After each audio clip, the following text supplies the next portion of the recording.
Okay, so first things first, if you're looking for things you can do on your own to become more fit, to become a fitter player, let's not talk about me.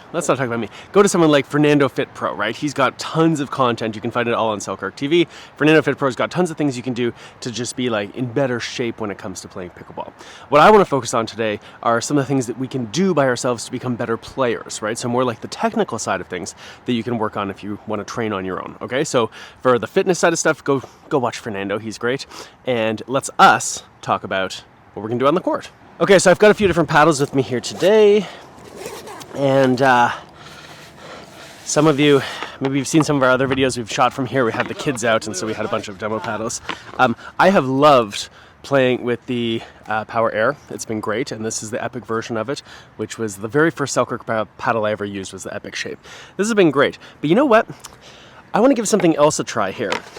And it's not this. It's not the green machine, which my 4-year-old absolutely adores. I want to try out today is this, the SLK Omega Max.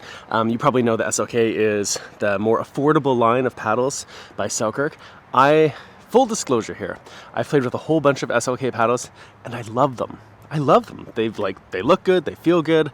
I don't know, I've just been having a great time with them. So when I got the Omega Max in the mail recently, I thought, oh, I need a chance to go out and try this. So this seems like our chance. Okay, so we should probably do some sort of warm-up activity. And again, Fernando's your guy if you want like the really fun activities. But I'm just gonna do a quick light jog back and forth and maybe a little bit of footwork. So back in a sec.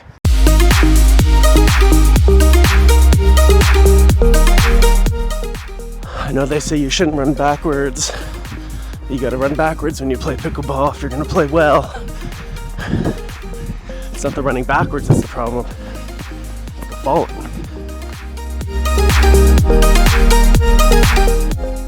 This one actually feels pretty good. The old bones. Oops, screwed up the pattern.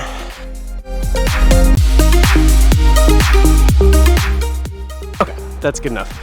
Let's get to hitting some balls. So when most of us think about practicing on our own, probably the thing that we think is easiest to do, and it is serving, right? You don't need someone else to hit the ball to you when you serve. So let's work on our serve. And really there's gonna be sort of two things mainly I wanna focus on. One is the depth of the serve, and one is the direction of the serve. Now let's start with the depth first. Why is a deep serve important? Well, I hope you don't say because it keeps them back.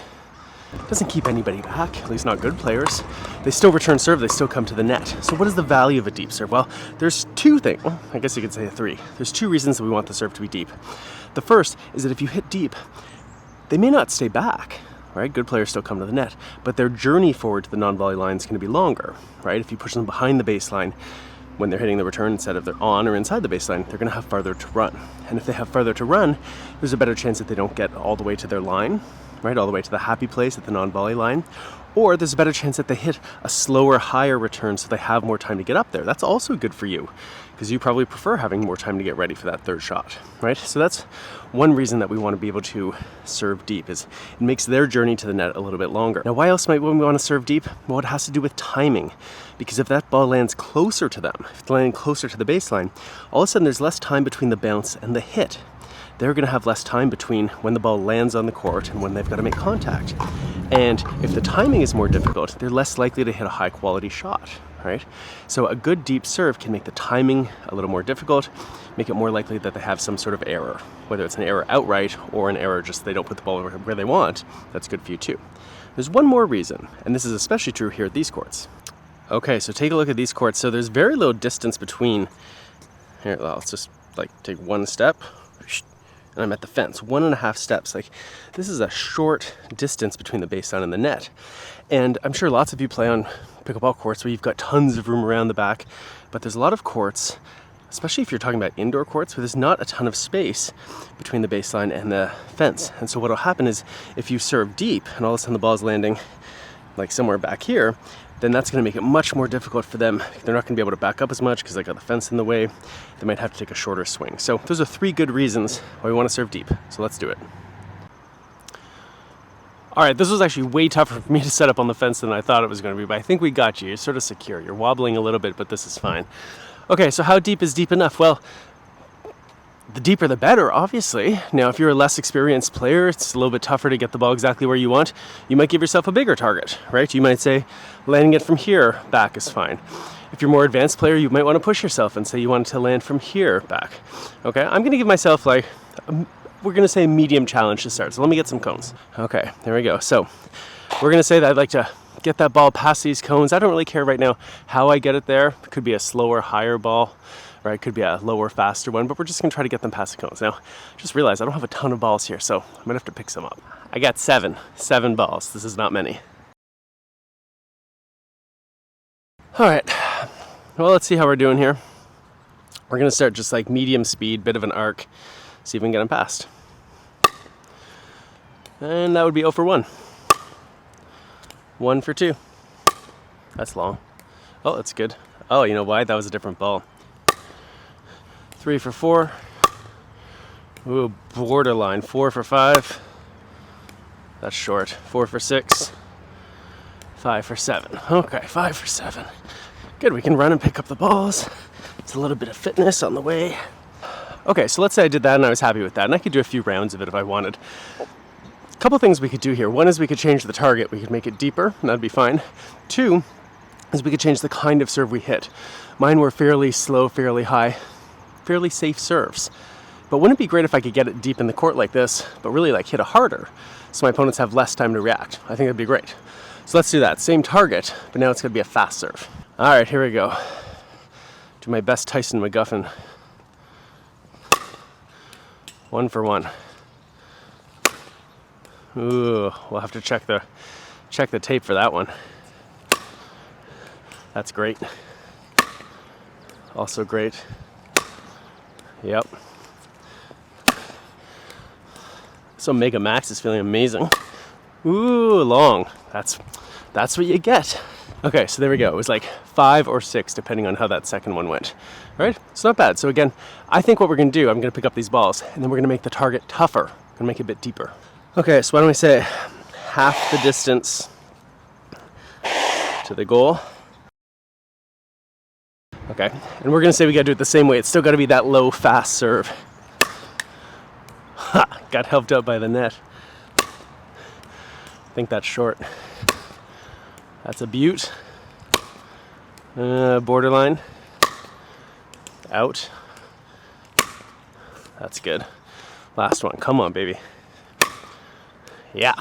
Okay, so I'm pretty happy with that. You can see the consistency went down a little bit because now the target was tougher, but it was still not bad. I was still pretty happy. So got a couple of choices here. One is I could continue to work on this, right? Try to get the consistency higher. Or 2, I can make it difficult by adding more pressure. In real pickleball, when you serve, if you miss, there's a consequence, right? There's a price to pay. Side out, or your opponents get the serve, well, that's a side out. Or your partner takes over serving, right? You lose your serve. Right now, when I've been doing this training, there's really no consequence, right? Whether I get 7 out of 7 or 4 out of 7, doesn't really matter. I'm not in trouble, I don't lose anything, there's no price. So what we want to do, if we want to be able to do this in a game, not just here when we're practicing, is I've got to like create some sort of penalty, right? I've got to pay some sort of price if I don't hit the serve the way I want. So what could this penalty be? Well, it could be anything. I could, I don't know, have to run some laps. I could slap myself on the wrist. I could give a quarter to my nemesis, right? Whatever it might be. So what I'm going to do for my penalty here is that every time that the serve doesn't go where it's supposed to, doesn't land, where's our target area? In our target area, every time I miss the serve, 5 push-ups. Okay, let's try it. And again, we're not going to take the easy way out with those high, slow ones. We're still going to do the low, fast ones. All right, here we go. Come on. Oh, I think we're safe there. 1 for 1. That is definitely short. Oh. 1, 2, 3, 4. Now, especially after missing a serve, and you feel the push-ups, you don't want to miss the next one. Right? That's kind of like real pickleball too. Once you make an error, you're more aware of your errors. Come on. That is also short. 1. Okay. So I don't want to say I'm choking here, but I didn't see that. I think I caught the line. That's way short. Come on, Rennesson.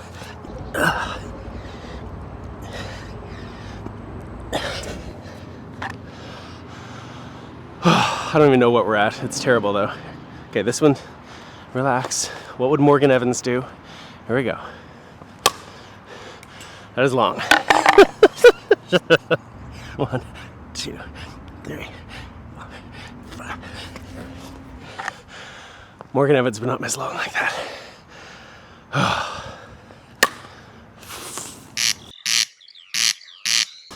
1, 2, 3, 4. Okay. Oh, this is the worst.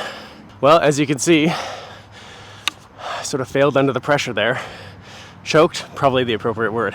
It's one thing to be able to hit these serves when there's nothing on the line, but it's another when there's a consequence. And the consequence can be small, 5 push-ups.